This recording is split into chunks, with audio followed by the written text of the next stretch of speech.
Okay, so I just copied all of the stuff that we did on the opener. So when your task is to graph something, that's kind of the first thing you want to do. Go through and think about all the stuff you know. And I think I just need to add from the sign chart, we figured out that this was positive, positive, then negative, then positive. Okay, so here's what you want to do. Let's just make an axis. And let's put in the things we know. Sometimes it's nice to get a point. So if you put in 0, you know that the output would be a half. So if I do 1, 2, 1, 2, I know that that's a point. What else do I know? I know that this was a removable discontinuity at x equals 1.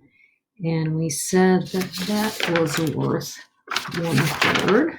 So we put some 1, 2, 3, 4, 5. So at 1, we know 1/3 is a removable discontinuity. So the function looks like it passes through there, but it doesn't actually pass through there.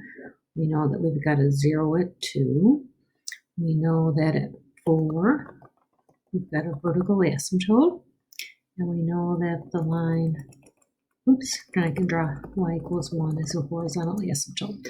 So what I like to do is I like to go and I like to grab like each sort of piece of the graph and kind of think about it. So this piece in here, we know that the output's positive. So we know that we are in the first, above the axis.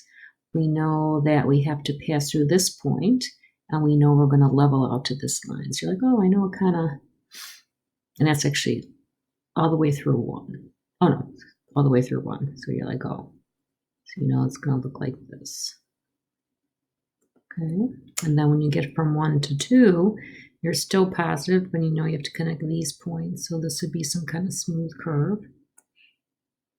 Okay, now when you get through here, what do you know? You know the graph is negative, and you know that this is a vertical asymptote. So as you push towards this, we're going to explode down. So you know the graph has to look like this. Okay, now on our last piece, we know the outputs are positive, so I'm above the axis again. You know that as you push towards 4, you're going to explode up, and you know as you push out, you're going to level off to be 1. You have some kind of curve that looks like that.